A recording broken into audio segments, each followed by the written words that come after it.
नमस्कार साथियों, मेरा नाम केदार कौशल और आप हैं मेरे साथ इकोनॉमिक्स और इकोनॉमी टॉपिक को डिस्कस करने के लिए। एक क्लास 11th का पहला चैप्टर का पहला टॉपिक है। इसमें हम लोग सीखेंगे इकोनॉमी क्या होता है, इकोनॉमिक्स में किस चीज़ की पढ़ाई होती है। तो सबसे पहले सीखते हैं इकोनॉमी क्या होता है। तो इकोनॉमी को डिफाइन किया गया है एज अ सिस्टम। इकोनॉमी एक सिस्टम है। कैसा सिस्टम है? जिसमें लोग इकोनॉमिक एक्टिविटीज़ करते हैं। Economy is a system of an area in which people carry out their economic activities and earn their living. Economy एक निश्चित एरिया का एक व्यवस्था होती है, अर्थ की व्यवस्था होती है, अर्थ अर्जन करने की व्यवस्था होती है, जिसमें लोग बहुत सारे इकोनॉमिक एक्टिविटीज़ करते हैं और वहाँ पे अपना लिविंग को, लाइवलीहुड को अर्न करते हैं, अपने जीवन को निर्वाह करते हैं। तो ये एक व्यवस्था है, ये एक सिस्टम है ऑफ एन एरिया। इकोनॉमी को हमेशा किसी एरिया से जोड़ करके ही समझा जाता है। जैसे झारखंड की इकोनॉमी, भारत की इकोनॉमी, महाराष्ट्र की इकोनॉमी, यूएसए की इकोनॉमी, चाइना की इकोनॉमी, जापान की इकोनॉमी, इंडिया की इकोनॉमी। तो ऐसा जब हम कहते हैं, इसका मतलब होता है कि इंडिया के अंदर लोगों की जीवन जीने का क्या व्यवस्था है, क्या लोग करते हैं, कौन कौन से इकोनॉमिक एक्टिविटीज़ करते हैं और वो इकोनॉमिक एक्टिविटीज़ कैसे करते हैं, क्या मैकेनिज्म है, क्या सिस्टम है, कैसा व्यवस्था है। तो वो एक देश, एक राष्ट्र, एक निश्चित एरिया से जोड़ करके इकोनॉमी को देखा जाता है हमेशा। तो ये एक निश्चित एरिया का एक सिस्टम है, वहाँ पे लोग कैसे इकोनॉमिक एक्टिविटीज़ करते हैं। तो economy is a system of an area where people carry out different economic activities to earn their livings and live their life and satisfy their wants। तो ये इकोनॉमी का डेफिनेशन है। इकोनॉमिक्स एक study है, एक अध्ययन है, एक नॉलेज है, ब्रांच ऑफ नॉलेज है। इसमें किस चीज़ की पढ़ाई होती है? इसमें पढ़ाई होती है ह्यूमन बिहेवियर की पढ़ाई होती है।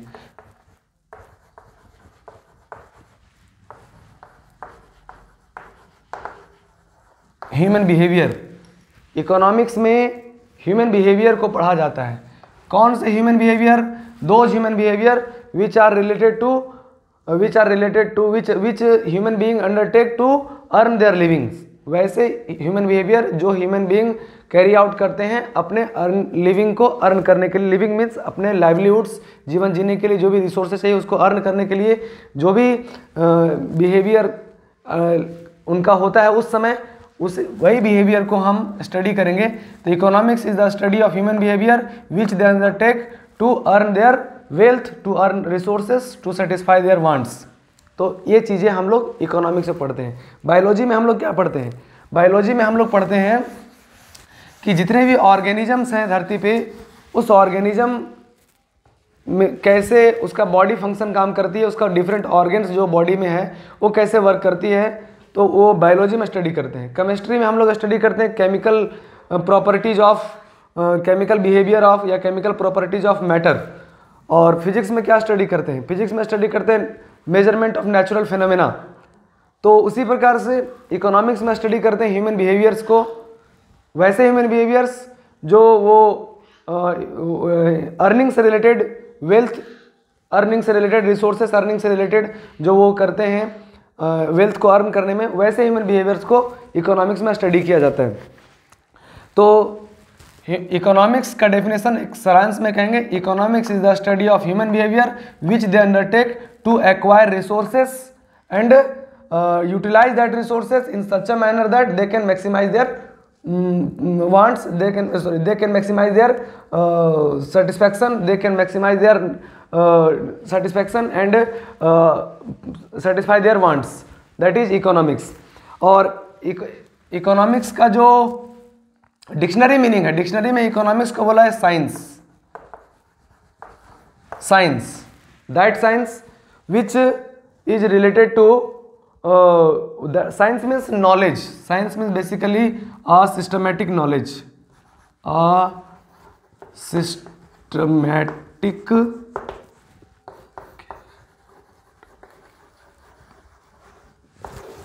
knowledge, इकोनॉमिक्स को बोला गया साइंस, और साइंस का मतलब होता है सिस्टमैटिक नॉलेज। कौन से नॉलेज? वैसे नॉलेज जो ह्यूमन बीइंग्स अप्लाई करते हैं to earn their livings, to earn their livelihoods. तो ये सारी चीज़ें हम लोग इकोनॉमिक्स में पढ़ते हैं। तो अभी हम लोग बार बार मैं एक बात कर रहा हूँ इकोनॉमिक एक्टिविटीज़ की। ह्यूमन बींग जो भी एक्टिविटीज़ करते हैं अपने लिविंग को, अपने लाइवलीहुड्स को अर्न करने के लिए, वेल्थ क्रिएशन करने के लिए, रिसोर्सेस जनरेट करने के लिए, तो वो कौन कौन से इकोनॉमिक एक्टिविटीज़ करते हैं? तो वो 6 इकोनॉमिक एक्टिविटीज़ करते हैं। प्रोडक्शन, ह्यूमन बींग प्रोडक्शन करते हैं, प्रोड्यूस करते हैं। ह्यूमन बींग कंजम्पशन करते हैं।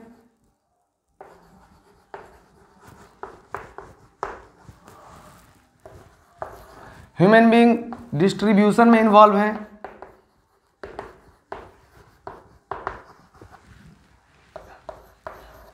ह्यूमन बींग एक्सचेंज करते हैं।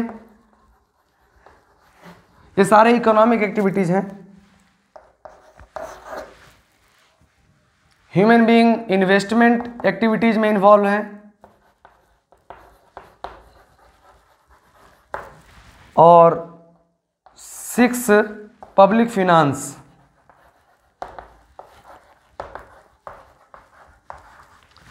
ये 6 इकोनॉमिक एक्टिविटीज हैं जो ह्यूमन बीइंग्स अपने जीवन में करते हैं। 6 में से सभी ह्यूमन बीइंग्स सभी इकोनॉमिक एक्टिविटीज को नहीं करते, लेकिन जितने भी ह्यूमन बीइंग्स हैं वो 6 इकोनॉमिक एक्टिविटीज में से किसी 1 या 2 इकोनॉमिक एक्टिविटीज में इन्वॉल्व हैं।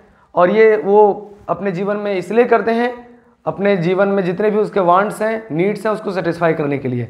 तो ये कैसे करेंगे और ये करके वो क्या करते हैं? ये सारे इकोनॉमिक एक्टिविटीज करके वो क्या करते हैं? वो रिसोर्सेज जनरेट करते हैं। RESOURCES, रिसोर्सेज, जिसको इकोनॉमिक्स की भाषा में मीन्स कहते हैं। मीन्स कहते हैं संसाधन, है ना। वेल्थ भी कह सकते हैं, वेल्थ। तो ह्यूमन बीइंग इकोनॉमिक एक्टिविटीज करते हैं। इसमें से कोई 1 या 2 या 3 या बहुत सारा भी हो सकता है इसमें से। और ये इकोनॉमिक एक्टिविटीज करके वो क्या करना चाहते हैं? अल्टीमेटली वो रिसोर्सेज जनरेट करना चाहते हैं, धन जनरेट करना चाहते हैं, धन अर्जन करना चाहते हैं। और इस धन को वो यूटिलाइज करते हैं अपने नीड्स को सेटिस्फाई करने के लिए, अपने वांट्स को सेटिस्फाई करने के लिए, कंफर्ट जीवन बनाने के लिए, जीवन को कंफर्टेबल बनाने के लिए। यही चीज़ें हम लोग इकोनॉमिक्स में स्टडी करेंगे कि ये एक्टिविटीज़ कैसे करना होता है ताकि मैक्सिमम रिसोर्सेज जनरेट हो पाएँ और उस रिसोर्सेज को कैसे यूटिलाइज किया जाए ताकि उनके मैक्सिमम वांट सेटिस्फाई हो जाए। यही चीज़ें इकोनॉमिक्स में पढ़ाई होती है। तो थोड़ा सा इसको एक बार नज़र डालते हैं। प्रोडक्शन क्या होता है? प्रोडक्शन का मतलब होता है creation of utilities. Goods and services का प्रोडक्शन होता है। गुड्स एंड सर्विसेज में क्या प्रोडक्शन होता है? गुड्स एंड सर्विसेज में यूटिलिटी डेवलप किया जाता है। उसमें प्रोडक्शन में कैसे प्रोडक्शन करें, अपने रिसोर्सेज को कैसे इस्तेमाल करें जो प्रोडक्शन में ज़्यादा हमें आउटपुट मिले, मैक्सिमम प्रॉफिट्स हो। Consumption, how to consume so that we can maximise our profits. Distribution, जो भी रिसोर्सेज हैं, man, machine, labour, capital, land, जितने भी रिसोर्सेज हैं हमारे पास, वो रिसोर्सेज को कैसे एलोकेट करें ताकि हमें मैक्सिमम सेटिस्फैक्शन मिले। एक्सचेंज, जो भी गुड्स एंड सर्विसेज हम लोग प्रोड्यूस किए वो कैसे एक्सचेंज करें, किस वैल्यू में एक्सचेंज करें दूसरे से ताकि हमें मैक्सिमम वैल्यू रिटर्न मिले। जो वैल्यू हम दे रहे हैं दूसरे को उससे ज़्यादा से ज़्यादा वैल्यू रिटर्न में मिले। एक्सचेंज में हम लोग यही देखेंगे कब हम लोग कैसे एक्सचेंज करें ताकि ज़्यादा से ज़्यादा हमें अर्न कर पाएँ। इन्वेस्टमेंट का मतलब होता है कि अपने जो वर्तमान में हमारे पास जो रिसोर्सेज अवेलेबल हैं उस रिसोर्सेज को कैसे यूटिलाइज करें ताकि फ्यूचर में मैक्सिमम रिटर्न मिले। पब्लिक फाइनेंस का मतलब होता है कि रिसोर्सेज को पब्लिक वेलफेयर के लिए कैसे यूटिलाइज किया जाए। पब्लिक वेलफेयर के लिए मतलब सोशल वेलफेयर के लिए कैसे यूटिलाइज किया जाए रिसोर्सेज को जो गवर्नमेंट करती है ताकि ज़्यादा से ज़्यादा लोगों को भलाई हो, जन कल्याण हो, सोशल वेलफेयर हो। ये सभी चीज़ें इकोनॉमिक एक्टिविटीज़ कहलाती हैं। 6 प्रकार की इकोनॉमिक एक्टिविटीज़ कह सकते हैं हम। और ये इकोनॉमिक एक्टिविटीज़ करने का मूल उद्देश्य है रिसोर्स जनरेट करना और रिसोर्सेज को इसलिए जनरेट करना ताकि उस रिसोर्सेज को यूटिलाइज करें और अपने नीड्स, अपने वांट्स को सेटिस्फाई करें। यही चीज़ें हम लोग इकोनॉमिक्स में सीखते हैं। तो यहाँ पे हमारे पास इकोनॉमिक्स का जो इसेंस है वो वहीं से शुरू होता है जहाँ पे स्कार्सिटी है। स्कार्सिटी, SCARCITY, स्कार्सिटी का मतलब होता है कि हम कितना भी रिसोर्सेज हमारे पास जनरेट कर लें, ये सारे इकोनॉमिक एक्टिविटीज करके हम कितना भी रिसोर्सेज जनरेट कर लें, वो रिसोर्सेज हमारे पास कम होंगे compare to our wants, compare to our needs. जितना भी रिसोर्सेज हो जाए, चाहे आप वर्ल्ड्स रिचेस्ट पर्सन बन जाए, फिर भी योर विलिंगनेस, योर विशेस और प्राप्त करने की होगी, आपका विशेष हमेशा ज़्यादा होगा compare to your needs, compare to your available resources और वांट्स, हमेशा आपका विशेष ज़्यादा होगा। स्कार्सिटी का डेफिनेशन है what we have, scarcity is a situation scarcity is a situation where we think that what we have is less than what we wish to have, what we have is less than what we wish to have, जो हमारे पास है वो कम होता है जितना हम प्राप्त करना चाहते हैं उसके तुलना में। मीन्स स्कार्सिटी को हम डिफाइन कर सकते हैं कि supply of resources, supply of RESOURCES resources is always less than, supply of resources is always less than demand of resources।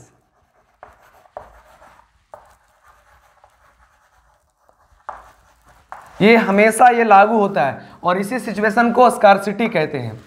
तो scarcity is a situation where supply of resources means we have whatever resources we have been supplied, हमें जो supplied किया गया है, जो हमारे पास available है, वो हमेशा हमारे डिमांड से कम होता है। दिस सिचुएशन को स्कार्सिटी कहते हैं। इस सिचुएशन को क्या कहते हैं? स्कार्सिटी। रिसोर्सेस का दो कैरेक्टरिस्टिक्स है, रिसोर्सेस का दो इंपॉर्टेंट कैरेक्टरिस्टिक्स हैं। RESOURCES resources has two important characteristics.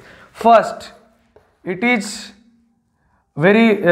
limited, it is present in limited amount, means it is scarce. दूसरा, it has alternative usage.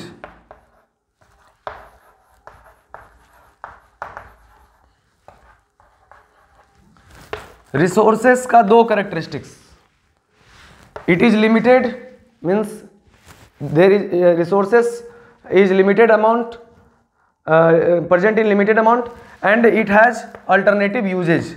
इसके अल्टरनेटिव यूजेज हैं। अल्टरनेटिव यूजेज मतलब जो रिसोर्सेज हमारे पास हैं उस रिसोर्सेज को हम अलग अलग पर्पस के लिए यूज कर सकते हैं। सपोज हमारे पास 1 रुपीज़ है तो इस 1 रुपीज़ को अलग अलग प्रोडक्ट परचेज करने में हम लोग यूज कर सकते हैं। Whatever resources we have, जो भी हमारे पास धन है उस धन का प्रयोग अलग अलग पर्पस के लिए किया जा सकता है।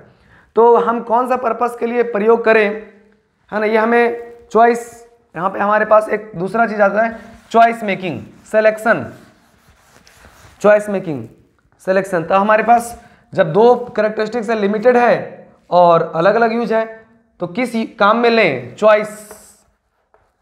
चॉइस क्या है? चॉइस क्या होता है? Choice is the outcome of scarcity. Where there is scarcity we have to choose that where to utilise that resources, how to allocate that resources. तो रिसोर्सेस को कैसे एलोकेट करें to various needs so that we can maximise our wants, so that we can maximise our satisfaction. तो choice it is the outcome of scarcity, it is the outcome. Scarcity के कारण से choice होता है, choice scarcity के कारण से होता है। पहला चॉइस चुनना इस क्यों पड़ता है, हमें रिसोर्सेज को कहाँ यूटिलाइज करें ये सिलेक्शन करना क्यों पड़ता है? तो इसके दो कारण हैं। हमारे पास जो अवेलेबल रिसोर्सेज हैं वो लिमिटेड हैं, और दूसरा उसके अनेक यूजेज हैं, अल्टरनेटिव यूजेज।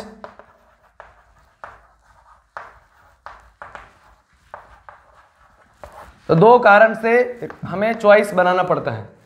रिसोर्सेस हमारे पास लिमिटेड है, ये सारे एक्टिविटीज करके जो भी रिसोर्सेस हम जनरेट कर पाएँ वो रिसोर्सेस हमारे विश के तुलना में, हमारे नीड्स के तुलना में लिमिटेड है, और उस लिमिटेड रिसोर्सेस के अनेक यूजेज हैं।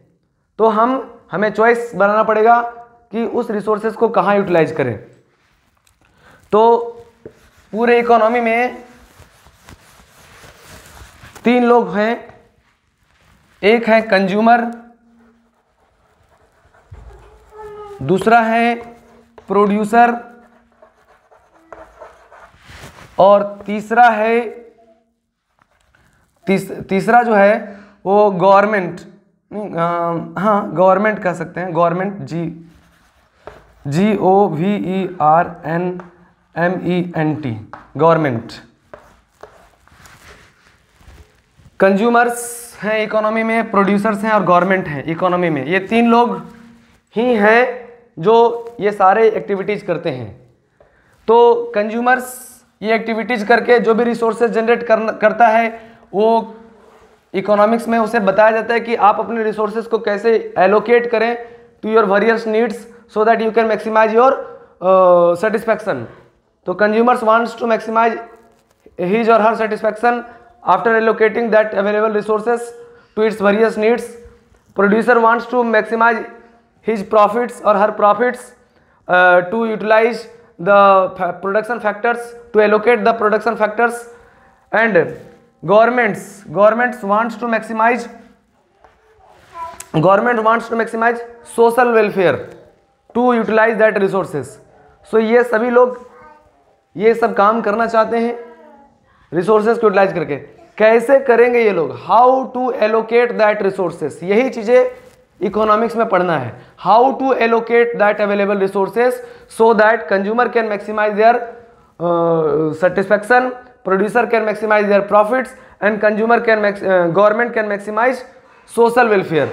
This is the study matter of economics. तो in this chapter we have studied what is economy. Economy क्या है? Economy is a system in which people involved in various economic activities and earn their livings. What are the economic activities where people are involved? So there are 6 economic activities in which people are involved: production, consumption, distribution, exchange, investment and public finance. So who are involved in these activities? Consumers are involved in these activities, producers are involved in these activities, or government are involved in these activities. Why they are involved in these activities? Because after doing these economic activities they earn wealth, they create resources, they generate resources, they earn livings, and they now they wants to maximize his consumer wants to maximize his satisfaction to use that resources which they have earned from doing these activities. Producer wants to maximize his profit which they have earned from these activities, and governments wants to maximize social welfare from doing these government wants to maximize his social welfare from the resources which they have after doing these activities. So these are the essence of economics. This is the study matter of economics. In economics we study these all things. Thank you, and I hope you learned what is the study matter of economics. In the next video we are going to study branches of economics, that is microeconomics, macroeconomics and positive economics, normative economics. So these are the things that we need to study in the further video. So meanwhile keep in touch and like, subscribe, share, promote, learn, fun and earn. Thank you.